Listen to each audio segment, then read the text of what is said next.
order to curb her impulse spending, she froze her credit card in the deep freezer. But when her shopping addiction kicked in, there was no stopping her. She used every trick in the book to break the seal, turned around and went to the mall to start shopping again. Those shiny little things always made her heart flutter. She bolts to the front line at every sale event. The low-priced luxury goods made her head spin, regardless of whether she liked them or not, or whether she needed them. She always found excuses to convince herself to buy them. Luxury items had piled up all over the house. Sometimes she'd notice that clothes that looked exquisite and perfect on the surface were actually made of low-quality fibers. Uncontrollable shopping also left Rebecca with countless bills. She maxed out 12 credit cards, and threatening collection calls never stopped. Sudden unemployment completely robbed her of her ability to repay her debts. On her way to a job interview, she happened to see a green shawl through a shop window. Without realizing it, she'd arrived before the mannequin. But her rational mind told her the credit card bills weren't paid off yet, and she didn't need the shawl. Just as she turned to leave, the mannequin suddenly spoke.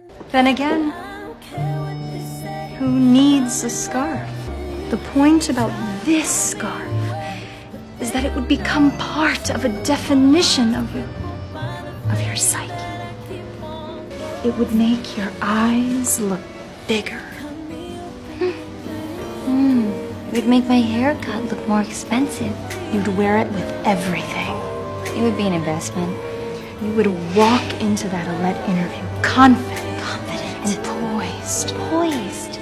The girl in the green scarf.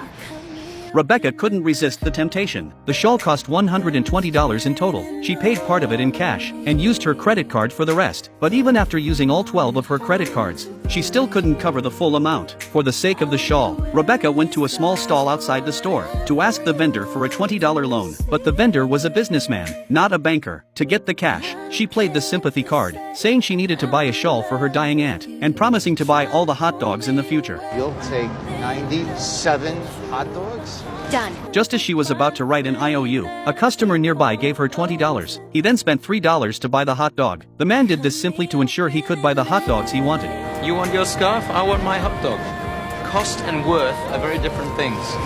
Thank you! My aunt will really appreciate it! Thus, Rebecca finally purchased the green shawl. However, what she didn't expect was, the interviewer was the very man who'd handed her cash, and her fate was completely altered because of him.